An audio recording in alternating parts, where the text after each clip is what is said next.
The whisper came so soft I almost missed it, and I wished to God I had. Balloons still swayed above the porch railing, red and gold, catching the last light of evening. My grandson's cake sat half-eaten on the table, chocolate smeared at the corner of his mouth, and for a moment everything around me felt exactly the way a Sunday should feel.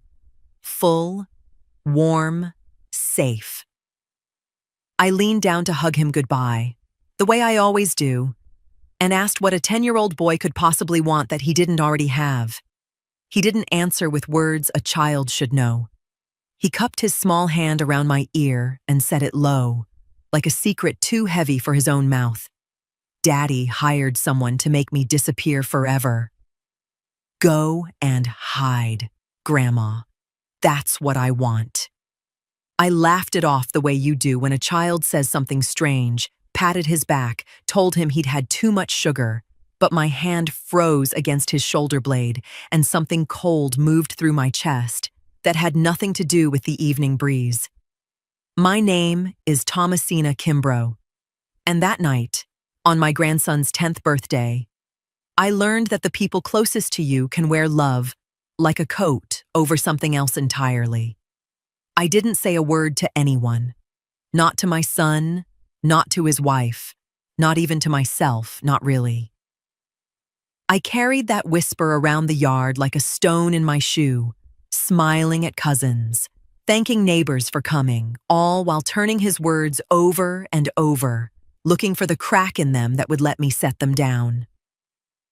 A 10-year-old repeats things, cartoons, television, something overheard and twisted into nonsense. That's what I told myself, standing near the punch bowl, watching Corey run off to play tag with his cousins, as if he hadn't just handed me something that would not let me go. If you're watching this tonight, tell me where you're tuning in from. I always love knowing who's sitting with me while I tell these stories. It was Marlon I kept coming back to. My son, standing near the grill in his good shirt, laughing at something his brother-in-law said. The same easy laugh I'd known since he was a boy. But twice that evening, his phone buzzed in his pocket, and twice he stepped away from the noise of the party to answer it, his back to us. His voice dropped too low for anyone to follow. The second time, when he turned back around, his face wore the same smile it had worn a minute before, but his eyes didn't. They were somewhere else entirely, doing arithmetic I couldn't see. I told myself it was business. Men his age always had some fire to put out, some deal that couldn't wait for a birthday cake to be cut. But a whisper doesn't sit quiet in an old woman's chest just because she tells it to. It presses, it waits, it watches you back. By the time the last guest pulled out of the driveway and Corey was carried off to bed, heavy-eyed and satisfied, I sat in my car with the engine off, keys in my lap, staring down the road that led to my house. I have lived in that house 31 years. I raised my children under that roof, buried my husband from that living room, built a whole life inside those walls. But that night, for the first time in 31 years, I did not drive home. I sat in that car longer than I want to admit, keys in my lap, engine off, telling myself I was being a foolish old woman. The party had been at my daughter Ashley's place, not mine, which meant no one would think twice if I didn't head straight home after. That much worked in my favor, but everything else about what I was considering felt like something out of my own imagination, dressed up as good sense. I picked up my phone and called Willa before I could talk myself out of it. She answered on the second ring, television murmuring behind her voice. I didn't tell her about Corey's whisper. I didn't tell her about Marlon's phone calls or the strange stillness behind his eyes. I only said, "Willa, can I stay with you tonight?" Just a feeling. Humor, an old woman. Willa has known me 40 years. She didn't ask questions I couldn't answer. She just said, "Doors open, Thomasina," and I drove to her house instead of mine, my hands tighter on the wheel than the road required. Sitting in her guest room later, lights off, I felt ridiculous. A grown woman, a grandmother, hiding from her own home because a 10-year-old whispered something strange at his birthday party. I almost called Marlon right then, just to hear his voice sound normal, just to prove to myself I'd invented the whole thing out of nerves and old age. My thumb hovered over his name on the screen. I didn't call.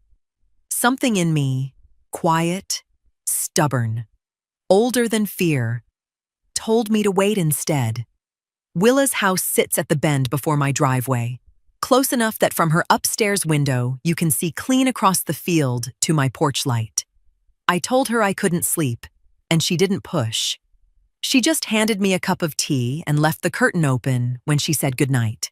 Like she understood I needed to see my house standing there, safe, before my mind would let me rest. I don't know how long I sat by that window. Long enough for the tea to go cold in my hands. Long enough for the porch light across the field to feel like the only steady thing in the world. Then headlights swung into my driveway. Not Marlon's truck. Not any car I recognized, dark and low, moving too fast for a driveway that quiet at that hour. Two men stepped out before it had fully stopped, moving with a kind of purpose that had nothing to do with a friendly visit. I sat forward. My breath caught somewhere behind my ribs, watching them cross my yard like they already knew exactly where they were going. They didn't knock. They didn't call out. One of them went straight for my front door, working at something along the frame, quick, practiced. The other circled toward the side entrance I use for the garden, doing the same. My hands found the cold glass of the window before I understood why. Something in my chest already knew before my mind caught up. Knew this wasn't about a bill, a delivery, a mistake in the dark. Then I saw the flame. Small, only a flicker at first, tossed low near the porch steps. Then it wasn't small anymore. Willa, call it in. Now! My voice came out steadier than I felt, though my whole body was shaking by then, watching flame crawl up the side of my own home like something alive and hungry. Willa didn't argue. She snatched the phone off her nightstand and dialed with hands nearly as unsteady as mine, giving the dispatcher the address in a voice pitched high with real alarm, never once mentioning my name. I stood behind her at the window, gripping the curtain so hard my knuckles ached, and understood, without either of us saying it, whoever those men were, they could not know yet that I'd seen them. Not until I understood why. The fire took the house fast. Faster than any fire I'd ever witnessed. Faster than the kitchen grease fire that scorched my ceiling 20 years back. Faster than anything natural has a right to move. Within minutes, the whole front porch was swallowed. Orange light licking up toward the roofline, throwing shadows across Willa's field that made my chest cave in on itself. I did not scream. I wanted to. My mouth opened and nothing came out but breath, ragged and thin, watching 31 years of my life turn to light and smoke from a stranger's window a quarter mile away. Willa's hand found my shoulder and I let her hold me up, because my legs had stopped being reliable. The trucks arrived quicker than I expected for our part of the county, red lights washing across the trees before the sirens even finished announcing them. Men in heavy gear moved with the kind of calm urgency that comes from practice, unrolling hose, shouting numbers and directions to each other I couldn't follow. Willa cracked her window an inch further, just enough to let the night air in, and that small gap became my only thread back to what was happening on my own land. A car pulled up behind the trucks, unhurried, and a man stepped out with a clipboard and a flashlight, moving around the perimeter of what was left of my porch instead of rushing toward the flame the way the others had. I strained to hear him, my whole body leaning toward the glass. "Don't like how fast this took the porch," he said to one of the firefighters, loud enough to carry across the quiet. "Before it ever touched the roofline, and that door frame." He crouched, ran his flashlight along something at the base of the front entrance. Hardware looks bent wrong to me. Won't know for certain till we get it back to the lab. But I want this whole area held for a proper look come morning. The firefighter said something back I couldn't catch. The investigator only shook his head slowly, writing something down. My hand pressed flat against the cold window glass. Bent wrong. Won't know for certain. Words that weren't a verdict yet. Only a man's trained instinct, reaching toward one. But they confirmed something in my gut had known since the moment those headlights swung into my driveway. This was never an accident waiting to happen. Someone had built it, piece by piece, to happen exactly this way. Willa turned to me, her face pale in the flashing light. "Thomasina, you need to go out there. Let them know you're alive." I didn't move.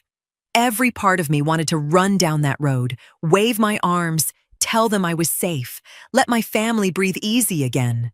But another part of me, colder and quieter, was already asking a different question.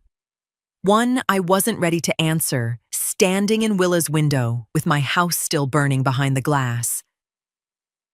If I walked out now, whoever did this would know I'd seen them. And I still didn't know who else already knew I was supposed to be inside. By morning, word had already traveled the way bad news always does in a small county. Faster than truth, slower than fear. Willa's phone rang before 8, one of her church friends asking, voice trembling, if she'd heard about the Kimbrough place burning clean to the ground overnight, and whether anybody knew if Thomasina had made it out.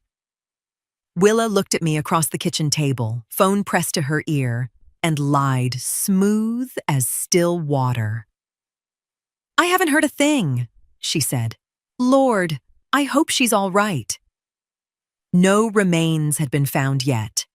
I learned that much listening at Willa's shoulder. The fire had burned too hot, too long, for anyone to say anything for certain. Missing. Feared. Words drifting through the county like smoke themselves. No one willing yet to say the word that would make it final. I couldn't stay inside Willa's house not knowing. By mid-morning, wrapped in one of her old coats and a scarf pulled low, I walked the tree line at the edge of my property, close enough to see, far enough to stay a shadow among shadows. They had gathered near what was left of my porch, Lucius first, then Ashley, arriving in a car that hadn't even finished stopping before she was out, and running toward the wreckage, her hands pressed to her mouth. I watched my daughter's grief with my own eyes, and it broke something loose in my chest, real and raw and mine to carry, knowing I couldn't cross that field and end it for her. Marlon arrived last. He moved toward the scorched frame of the house slower than his sister had, hands in his pockets, shoulders drawn up around his ears the way a man's do in cold, or in grief. I couldn't tell which from where I stood. He said something to Lucius I couldn't hear, and Lucius pulled him into a hard embrace, patting his back the way brothers do. Marlon's face, over Lucius's shoulder, stared out toward the trees. Toward me, almost, though I knew he couldn't see me. His eyes were dry. Not cold, exactly. Not nothing. But something in the stillness of his face didn't match the way Ashley's whole body shook a few feet away from him. Didn't match the way Willa's own voice had cracked on the phone that morning over a woman she wasn't even related to. I stood in the trees studying my own son's face like a stranger's, hunting for the grief I expected to find there and coming up only with a careful sort of quiet. Then his phone buzzed. He stepped away from Lucius without a word, walking toward the edge of the yard, back half turned to the others, phone pressed tight to his ear. I couldn't make out a single word from that distance, only the shape of his voice, low and clipped, and the way his free hand cut through the air once, sharp, like he was arguing with whoever was on the other end. I had only what my own eyes could give me. No way to know what that call meant, who it was, what he was saying. Only a feeling, cold and certain, tightening in my chest as I watched him turn his back on his grieving family to take it. I could not stand in those trees forever, a ghost, watching her own funeral rehearsed in real time. That night, I told Willa what I needed her to do. Call the investigator and no one else. Not yet. The investigator came to Willa's house before the sun was fully up, exactly as I'd asked. He introduced himself as Roland Hackett, county fire investigator, and he didn't waste time on shock or ceremony when Willa let him in, and he found me sitting whole and alive at her kitchen table. He only studied me a long moment, then said, "Ma'am, you understand you need to let your family know you're safe. Today. Whatever else is going on. I heard Lucius already. Went ahead and filed a missing persons report last night. County's going to want to close that out proper, and soon." I told him I would. I didn't tell him everything yet. Not the men, not the brace door, not the fire catching before either of them had fully closed their car doors. I only said I'd seen enough that night to make me cautious, and asked him to keep that between us a little while longer. He agreed, reluctant, on the condition I come to him the moment I remembered anything more. Then I drove to my daughter's house, because I couldn't do what needed doing over a telephone. Ashley opened the door and went boneless with relief. A sound tearing out of her that wasn't quite a word, pulling me into the house, half carrying me by the arm, calling out for Lucius before we'd even crossed the threshold. Within the hour, my whole family filled that living room.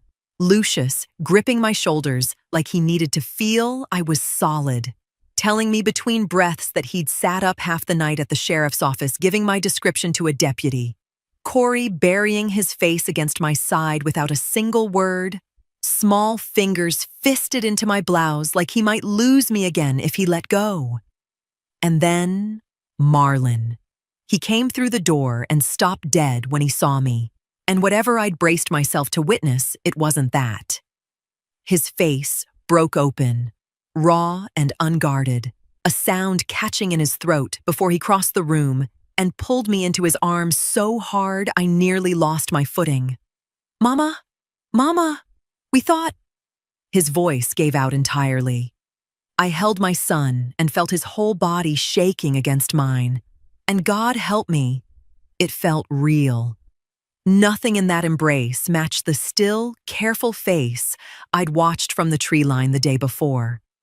I searched myself for the anger I expected to feel holding him, and found instead a terrible, confusing tenderness, because whatever else was true, this boy in my arms had been mine before he was anyone else's.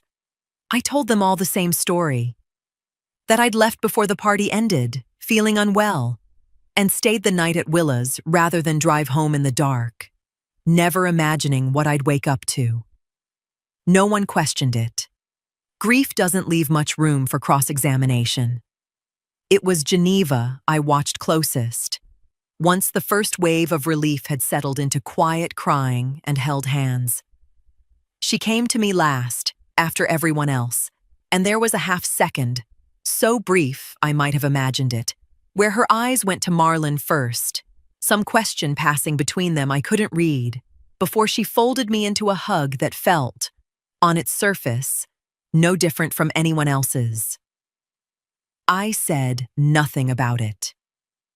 I only held her a moment longer than I needed to, feeling for whatever had passed between her and my son in that glance, coming up with nothing but the shape of a question I didn't yet know how to ask.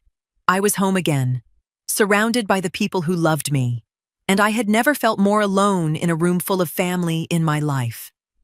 The county released their statement 3 days later, and the whole family gathered around Lucius's phone to hear it read aloud like scripture. Preliminary findings suggested a gas leak, likely originating near the water heater. Investigation ongoing. Ashley cried with relief, like an explanation could undo what had already been lost. Marlin exhaled long and slow, rubbing a hand down his face, and said, "At least it wasn't nobody's fault." I said nothing. I only watched him say those words and felt them land wrong somewhere behind my ribs. Hackett called me later that evening, his voice pitched low even though I was alone in Willa's guest room. "That's what's going out publicly," he said. "Between us, I'm not there yet. Door hardware doesn't bend like that from a leak. Neither does a fire spread that fast on its own. I need more before I put my name on anything different. But I'm not closing this." I sat with the phone against my ear a long moment, and he waited, patient, the way a man does when he already suspects a woman is holding something back. "Mrs.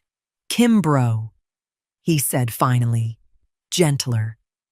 "If there's something you saw that night, now's the time." My mouth opened, and I nearly gave him all of it. The car, the men, the way the door had been braced shut before that flame ever touched it. But something held me back, some old, stubborn instinct that had carried me through 50 years of watching people misjudge a black woman's word the moment it wasn't backed by something they could hold in their hands. I had seen it. I hadn't proven it. And an accusation without proof, aimed at my own son, was a door I could not close again once it was opened. "Not yet," I told him. "Give me a little more time." He didn't push, though I could hear the reluctance in his silence before he said goodnight. I lay awake long after that call, staring at the ceiling of Willa's guest room, turning the same question over that had been circling since the fire. If it wasn't a leak, then someone had built that fire on purpose, and the only person with anything to gain from my death was somewhere in that living room, holding my hand, calling me Mama. Somewhere near midnight, my mind went back, unbidden, sudden, to a night almost a year ago. Marlin, standing in my kitchen, asking me to delete an old voicemail off my phone before I even understood why he cared. Some solicitor, he'd said. Some company that had gotten hold of my number by mistake. "I'm handling it, Mama. Just delete it." I never had. Old habits. I never delete anything I don't understand. I sat up in the dark and found my phone, scrolling back through months of saved messages until I found it, buried where I'd left it. Some name I didn't recognize, a company I couldn't place. I don't know why I'd kept it. Some part of me, some quiet animal instinct, must have known before the rest of me caught up. My thumb hovered over it in the dark. I pressed play, and this time, I made myself listen. Not the way I had the first time, half distracted, folding laundry. Really listen. To every word, every pause, every name. The voice on the voicemail was smooth in the way salesmen are trained to be smooth. A man introducing himself as calling on behalf of Holloway Development Partners, mentioning my land, my acreage, an opportunity worth discussing at my earliest convenience. Nothing threatening in the words themselves. Everything threatening in the fact that Marlin had wanted it erased. I wrote the name down on the back of an envelope with a hand that wasn't quite steady. And the next morning, I did the only thing an old woman with no computer skills and no patience for waiting knows how to do. I called a woman I'd sat 2 pews from at Mount Calvary for going on 20 years, who'd worked the county records office longer than that. I didn't tell her why I was asking. I only said I'd heard the name Holloway Development mentioned somewhere and wondered if she knew anything about them, keeping my voice light, like idle, church lady, curiosity. She didn't need much prompting. "Holloway," she said, and I heard her shift something on her desk, a drawer sliding, papers rustling. Lord, that name's been through this office more than once. They came sniffing around the Pruitt land 2 years back, out past the Baptist church. Old Mrs. Pruitt wouldn't sell, and next thing you know, one of her grandsons had quietly signed something giving up his share. Filed papers to force a sale not long after. Whole family tore itself apart over it. My stomach dropped somewhere I couldn't follow it. They don't usually go after the whole family, she went on, warming to the gossip now, unaware of what she was handing me. Just need the one. Somebody desperate enough or greedy enough to sign. Rest of the family finds out too late to stop it. I thanked her, told her to take care of herself, and sat in Willa's kitchen for a long while after hanging up, staring at nothing. This wasn't rage. It wasn't a man snapping in a single reckless moment, cornered and desperate the way I'd almost let myself believe. Some small mercy I'd been offering my own son without meaning to. This had a shape to it, a pattern. Somewhere, months or years before that fire ever touched my porch, someone at that company had looked at my land the same way they'd once looked at the Pruitt families, and started the same slow, patient work of finding the one weak link in the chain. They hadn't needed to convince all of us, just Marlin.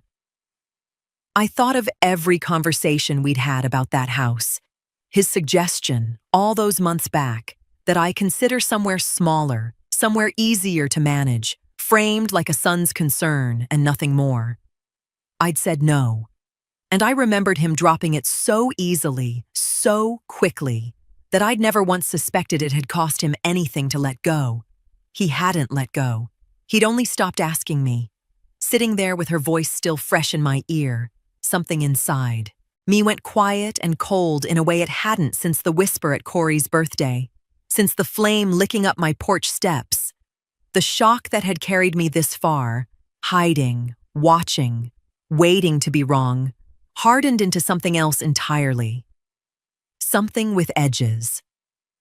If Halloway Development had done this before, they had a method, a pattern.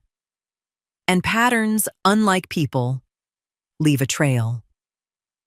I picked up the envelope with their name written on it and folded it carefully into my Bible, tucked between the pages of Psalms, the safest place I knew to keep something I wasn't ready to let anyone else see yet.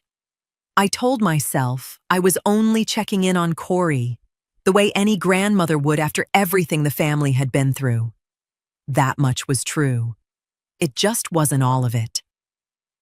Geneva opened the door with a dish towel still in her hand, hair pulled back loose, the particular tiredness of a woman running on too little sleep written plain across her face. She smiled when she saw me, real enough, and called for Corey, who came barreling out from the back room to wrap both arms around my waist, before disappearing again to find whatever toy he'd been promising to show me. "Come sit," Geneva said, waving me toward the kitchen table, already reaching for the kettle. "You want coffee? I just made a pot." I said coffee would be fine, and settled into the chair across from her laptop, still open from whatever she'd been doing before I knocked. Bills, most likely, spread across the table the way they do in every household I've ever known. Envelopes, a calculator, a legal pad covered in her neat handwriting, numbers circled twice. We talked about nothing important for a while. Corey's grades. A recipe she wanted from me. The kind of easy conversation that fills a kitchen and asks nothing hard of anyone. Then, without meaning to steer it there, I mentioned that I'd been thinking about getting my number changed. Tired of solicitors calling at all hours. Mentioned, offhand, that even some development company had been ringing me for months trying to talk about the land. Geneva's hand stopped over her coffee cup. It was small, half a second, maybe less. But I have spent 68 years reading rooms for a living, first as somebody's daughter, then somebody's wife, then somebody's mother, and I know the particular stillness that comes over a person when a stranger's name lands somewhere it shouldn't. Her eyes flicked up to mine, then away, toward the laptop, and her hand moved fast, closing the banking app open on her screen, sliding a folded piece of mail beneath the legal pad in the same motion, so smooth I might have missed it if I hadn't already been watching for something. "Oh, those people," she said, voice a touch too light. "They call everybody around here, seems like." I let it sit there. I didn't press. Didn't ask what was in that envelope she'd tucked away so quick. Didn't ask why a woman doing ordinary bills would flinch at a company's name mentioned in passing. Some part of me understood that whatever Geneva was carrying, she wasn't ready to set it down in front of me yet, and pushing too hard too soon might only seal it tighter. We finished our coffee. I hugged Corey twice before I left, breathed in the smell of his hair the way I always do, grateful in a way that had nothing to do with anything Geneva might be hiding. At the door, Geneva walked me out, arms wrapped around herself against the evening chill. I turned to say my usual goodbye, and something in her face had changed. Some careful mask slipping just slightly at the edges. "Just," she started, then stopped herself, glancing back once toward the house behind her. "Be careful, Mama Kimbrough." She shut the door before I could ask her what she meant. I came by to drop off a plate of Sunday dinner. Nothing more than that. The kind of visit that needs no explanation between a grandmother and her grandson's house. Geneva let me in still in her church clothes, said Corey was in his room, and went back to the stove to reheat what I'd brought. I found him sitting cross-legged on his bed, a comic book open in his lap that he wasn't really reading, his eyes fixed somewhere past the page. He looked up when I knocked on the door frame, and the smile that broke across his face was real. But there was something underneath it too, some weight a 10-year-old shouldn't know how to carry yet. I sat on the edge of his bed, the way I used to when he was small enough to need a bedtime story, and we talked about school, about a boy in his class who'd brought a lizard for show and tell, about nothing that mattered. He laughed at the right moments, but every so often his eyes would drift toward the doorway, toward the sound of his mother's voice down the hall, and something in his shoulders would draw up tight. Through the wall, faint but clear enough, I heard Corey's own voice from the day before, replayed by memory rather than by ear, because it was Geneva's voice I was catching now, low, patient, answering a question I hadn't heard him ask. "Baby, I already told you. Daddy was just tired. Grown-up things get complicated sometimes, that's all." Corey's gaze flicked to me, then away, fast, like he'd been caught at something. "Grandma?" he said, so quiet I almost missed it. "Why did Daddy get so mad when his phone rang last night? Mama said it was nothing, but he looked—" He stopped himself, chewing the inside of his cheek, the same nervous habit his father had at that age. I felt the floor of my own chest give out from under me, just slightly, watching my grandson search my face for an answer I couldn't fully give him. "He looked what, baby?" Corey shrugged, small and defeated, the shrug of a child who doesn't yet have words for what he's noticed, only the noticing itself. "Scared," he said finally, like when I broke Mama's vase and didn't tell her. I reached over and took his hand, small and warm in mine, and sat with the weight of every true thing I couldn't say to him yet. That his father might have done something so much larger than a broken vase. That the whisper he'd given me on his birthday hadn't been imagination at all, but something he'd carried without understanding. The same way he was carrying this.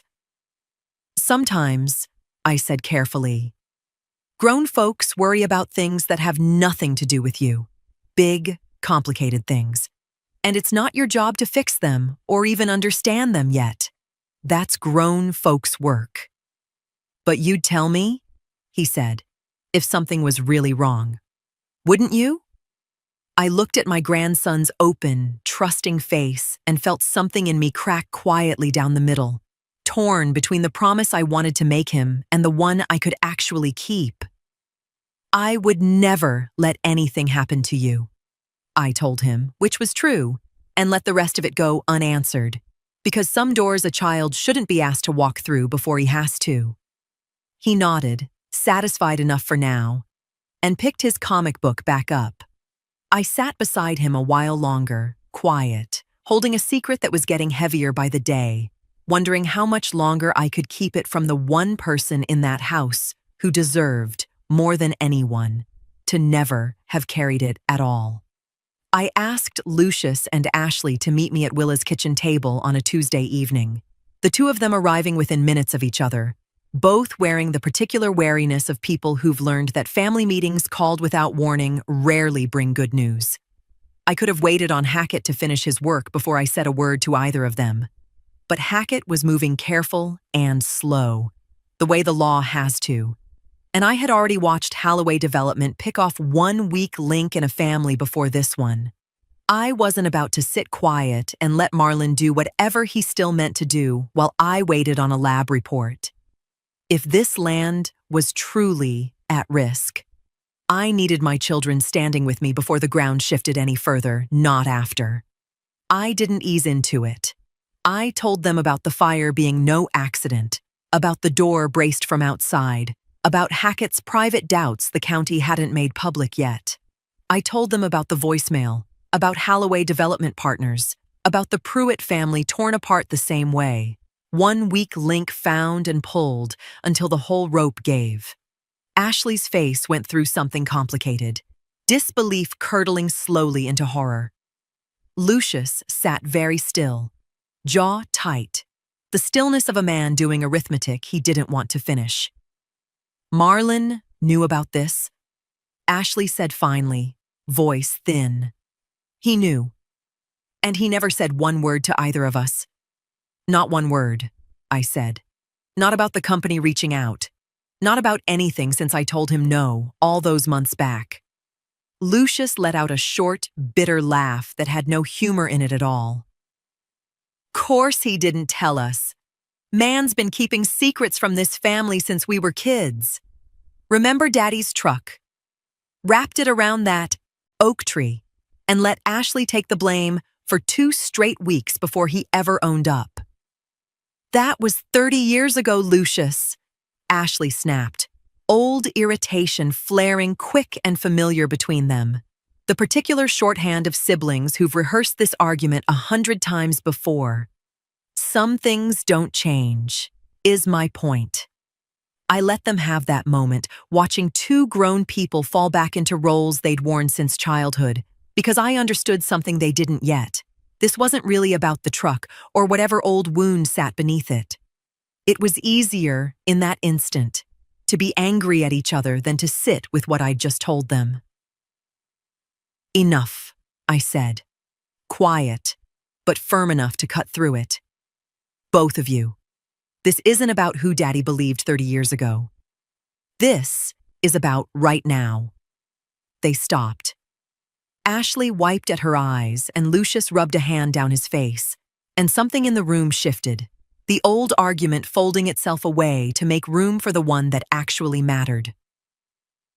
If this land is his, Lucius said slowly, and something happens down the line, to any of us, does that company still get what they want? I told him what I understood so far, which wasn't everything, but was enough to frighten him properly. That the land didn't pass to any of us until I was gone. That when it did, it wouldn't need all 3 of you to agree to something bad happening to it. It would only need one. Ashley went very quiet at that, staring at her own hands. So even if Marlon's the only one who ever wanted to sell, she said, he could still force it, whether Lucius and I agreed or not. That's what I understand, I said. I don't have all of it yet. But I mean to. Lucius looked at Ashley, some old current passing between them that had nothing to do with a truck or an oak tree. Then we need to know everything you know, Mama, whatever it costs to find it. For the first time since Corey's whisper on his birthday, I did not feel like I was carrying this alone. Lucius came to Willa's house 2 days later with a manila folder tucked under his arm and a look on his face I hadn't seen since our own father's funeral. He'd gone through a man he knew from his years doing construction contracts, someone who owed him a favor and had access to filings most folks wouldn't think to look for. Deed offices, county recorder documents. The paper trail a land deal leaves behind long before it ever becomes public. What he'd found wasn't the private agreement itself, but a memorandum filed to protect the buyer's interest, the kind of thing developers record quietly to stake their claim without announcing the deal to the world. Lucius set the folder on the kitchen table without a word, and something in the careful way he did, it told me whatever was inside had already cost him something to read. I opened it with hands that weren't steady, the way they hadn't been steady since the night of the fire. The memorandum referenced the agreement plain enough, my son's signature named on the second page. Small and familiar. The same signature I'd watched him practice as a boy learning cursive at my kitchen table. Contingent Purchase Agreement. It read, between Marlon Kimbrough and Halloway Development Partners. Numbers followed that made my breath catch. A deposit already paid out to him months back. A deadline for delivering clear title noted plainly. A date that had already come and gone. Read the deposit line again, Lucius said quietly. Go on. I read it again. The number alone would have staggered me if the rest of it hadn't already stolen my breath first. Money my son had taken. And by the look of it, money he'd already spent. A car loan paid off early. A second mortgage cleared. Debts I hadn't even known he was carrying quietly settled all at once, right around the time he'd first mentioned me considering somewhere smaller to live. He hadn't been trying to convince me for my own good. He'd been trying to convince me because he'd already spent money he didn't have, unless I said yes. The deadline, Ashley said, leaning over my shoulder to read it herself, her voice gone flat and careful. That's not some vague someday. That passed almost 2 weeks before the fire. I sat with that, a long moment, feeling something in my chest go from suspicion, soft and uncertain, into something harder and colder, something with an actual shape to it now. This wasn't a man who had panicked in a single reckless hour, cornered by feeling alone. This was a man who had signed his name to a debt, spent the money before he'd earned the right to it, and watched the walls close in around him for months while he smiled at my table and asked about my grandbabies. He wasn't ever going to stop asking, I said quietly. Not really. He just stopped saying it out loud. Lucius closed the folder gently, like it might still hurt someone if handled too roughly. Mama, this isn't a maybe anymore. I looked at my son's name one more time before he closed it away, tied to the same hand that had once written me birthday cards in careful, proud print. Whatever softness I'd been holding on to, whatever small mercy I'd kept offering him without meaning to, folded itself quietly away in that kitchen. I no longer wondered if my son had done this. I only wondered how far he was still willing to go to finish it. I sat alone with that folder long after Lucius and Ashley had gone home, unable to put it down, the way you can't stop pressing a bruise once you've found it. I read the contract a third time, then a fourth, past the deposit and the deadline this time, into the finer print near the bottom that I'd skimmed over too quickly the first pass. My reading glasses had slipped down my nose, and I pushed them back up and made myself go slow, the way I used to tell my children to when they rushed through their homework and missed what mattered. The clause sat there plain as anything once I actually looked. Transfer of seller's undivided interest. Not the whole property. Not requiring the consent or signature of any other heir. Just his share. Just his name. I set the paper down and sat very still in Willa's kitchen, feeling something shift and resettle inside my chest, like furniture rearranged in the dark. They hadn't needed it to happen this way. The thought arrived whole, unwelcome, and once it landed, I couldn't unthink it. My death might have cleared the path faster, might have quieted the one voice standing between Marlon and that land. But a company patient enough to file its claim quietly and wait wouldn't have needed fire and violence to get there eventually. only time, and a son already drowning enough to hand them what they wanted on his own. Whether I'd lived another 20 years or none at all, Holloway Development had built themselves a door into my family's land the day my son signed his name to that page. The fire was Marlon's doing, born of his own panic and his own deadline, not something their patience required. I had spent weeks believing I was the target, the whole reason, the thing that needed removing. I wasn't only that. I was also in the way of a machine that had already found its real entry point months before that fire was ever set, patient as water finding a crack in stone. Marlon hadn't been chasing my death out of greed alone, the way I'd let myself believe. He'd been drowning in a debt he couldn't undo, doing whatever a company far colder than him told him needed doing. And some part of him, some part I still couldn't fully hate, God forgive me, might have believed there was no other way out of the hole he'd already dug. I called Lucius and Ashley back that same night and told them what the clause meant in plain words. I watched understanding cross both their faces at once, the same horror I'd carried alone for the better part of an hour now settling onto them too. Ashley's hand covered her mouth. Lucius said nothing at all, staring at a spot on Willa's table like he could see straight through it. My phone rang before either of them could speak further. Geneva's name lit the screen, and something in the timing of it made my stomach drop before I'd even answered.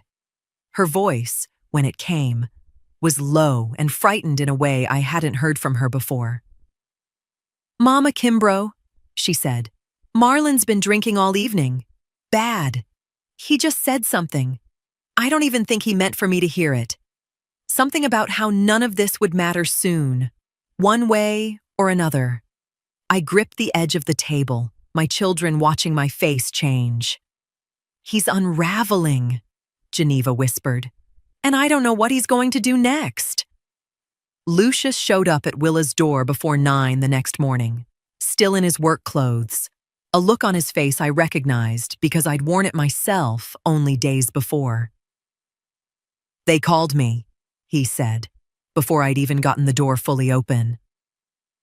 "Yesterday afternoon. Man named Preston Colby, real polite, real smooth. Said he understood I was a Kimbrough family heir, said he wanted to discuss an opportunity regarding my interest in some property out past Route 9. I felt the floor tilt slightly beneath me, though I was standing still. "Our land," I said. "He called about our land." "Didn't say your name once," Lucius said, dropping into a kitchen chair like his legs had given out on him. "Didn't mention the fire. Didn't mention you at all. Talked like this was just business, plain and ordinary, like nothing had happened to any of us." Ashley arrived 20 minutes later, having gotten the same call not an hour after Lucius. Same voice, same easy warmth, same careful phrase. "An opportunity worth discussing at your earliest convenience." "He asked me if I'd spoken with my brother about the property," Ashley said, arms wrapped tight around herself at Willa's table. Like he already knew Marlon had signed something. Like he was just waiting to see which one of us would move first. I sat between my 2 remaining children and let that settle over all 3 of us, cold and clear as creek water. This company hadn't slowed down for a moment, hadn't paused out of decency, hadn't backed off because a house had burned with a woman inside it, hadn't cared one way or another whether that woman had lived or died. They had simply moved on to the next name on the deed, the next possible signature, patient as they'd apparently always been with the Pruitt family and however many others before them.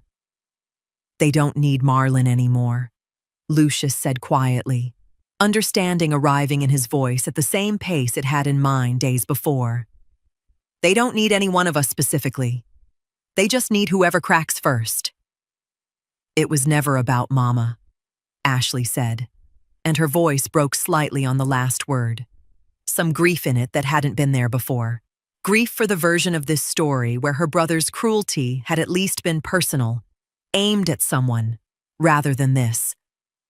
Cold, mechanical, indifferent, to which Kimbrough eventually gave in. I looked at my two children sitting at that table and felt something shift in the room that hadn't been there in years, not since long before their father passed, maybe not since they were small enough to share a bedroom and gang up together against every bit of trouble I tried to give them. Then, they're going to learn something about this family, I said. None of us sells. Not one square foot. Not to spite them, because we're not going to give them a single crack to slip through. Lucius reached across the table and gripped my hand, then Ashley's. The three of us linked in a way that hadn't happened naturally in longer than I wanted to admit. "What about Marlon?" Ashley asked quietly. I didn't have an answer for that yet. But for the first time since Corey's whisper on his birthday, I understood exactly what we were fighting, and exactly who we needed to become to survive it. I called Hackett myself this time, no more holding back, and told him everything. The men, the car, the door braced shut before the flame ever caught. He listened without interrupting, and when I finished, he was quiet a moment before he said, "Mrs. Kimbrough, that changes this whole case. I need you to come in and make it official." I brought the contract too. Lucius came with me, the folder held between us like something that might still burn if handled wrong. It took the better part of a month before Hackett's lab work came back conclusive, and by then, his team had laid our evidence alongside their own. The bent hardware, the accelerant traces finally confirmed, patterns that matched a fire deliberately set, not one born of any leaking pipe. "With this," he said, tapping the contract, "and what you witnessed that night, this isn't just suspicious anymore. This is enough to bring to the district attorney." Even then, it moved slower than the television shows had led me to expect. A detective came to take my full statement, patient and careful, writing down every detail I'd carried alone for weeks. Financial records were subpoenaed, and weeks passed while attorneys and investigators built what they called their case file. The deposit, the spent debts, the deadline that had passed before the fire, all of it laid out in black and white for people whose job it was to see exactly what I'd seen. Marlon came to Willa's house the evening word reached him that he was formally being charged, his face gray, his hands shaking in a way I'd never seen from him before. "Mama, please." His voice cracked on the word, dropping to his knees in Willa's front room like a much younger man. "You don't understand what they had on me. Colby's people, they don't ask Mama. They tell you what's going to happen and dare you to say no. I never wanted this. I swear before God, I never wanted this." "You signed your name," I said quietly. "Nobody held your hand to that pen." "I was drowning," he said. "The debt, the deadline. I thought if I just got you somewhere safe, somewhere else, none of this ever had to touch you at all. I never meant for anybody to." His voice broke entirely, and for a moment I saw my son at 6 years old, caught in some smaller lie, begging me not to be disappointed in him. "You meant to burn me alive in my own house," I said, each word deliberate, "and call it protecting me." He had no answer for that. Only his own ragged breathing, and Lucius standing near the doorway, arms crossed, unwilling to come any closer to the brother he no longer recognized. "It wasn't only me," Marlon said finally, quieter, something almost pleading in it now. "Colby pushed me into a corner I couldn't see a way out of. If anybody deserves what's coming, it's him too." "Then let the law sort out whose sin weighs heavier," I told him. "That's no longer a decision that belongs to this family." Nearly 2 months after that night at Willa's house, the district attorney's office confirmed formal charges were moving forward against Marlon: arson, attempted murder, while the financial trail Lucius had uncovered was handed to attorneys building a separate case against Holloway Development Partners. Word came that regulators were already looking into the Pruitt family's old dealings again, reopening a door I hadn't known could still be opened. I sat in Willa's kitchen when the call came confirming it, feeling something in my chest finally begin to loosen after months of carrying it clenched tight. It was no longer whispers or suspicion or watching from a window in the dark. It was, at last, in the hands of the law. The courtroom was smaller than I expected. Plain walls, hard benches, nothing like the grand rooms television had taught me to picture.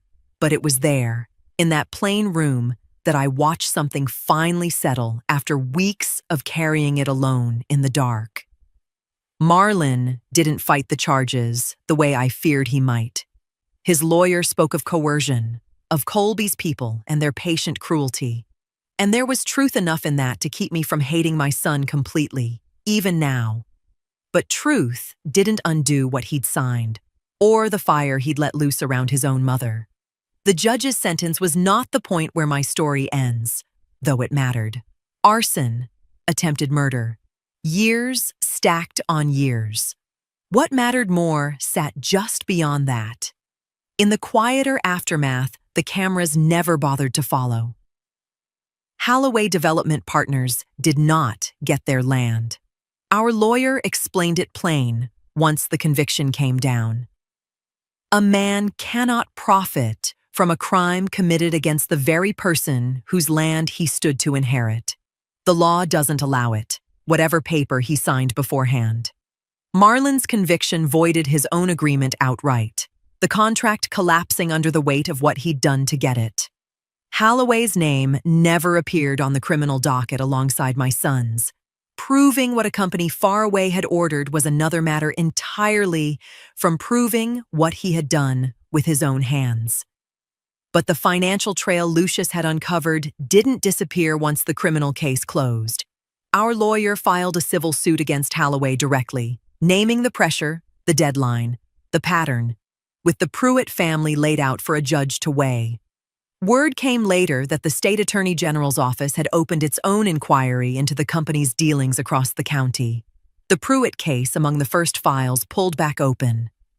Colby's representative sat stone-faced through our hearing. The same cold composure Lucius had described from that phone call, watching years of patient planning collapse, not from a single verdict, but from the slow, grinding weight of law finally turning its attention toward them. I signed nothing that day except my own name, affirming what was already mine by right. On land, my husband had trusted me to keep whole. Lucius squeezed my hand as we walked out. Ashley cried, but they were different tears than the ones she'd cried watching my house burn. These ones tasted like relief. I rebuilt on that same land, slower than I'd have liked, but from the ground up, with my own choices in every board and window.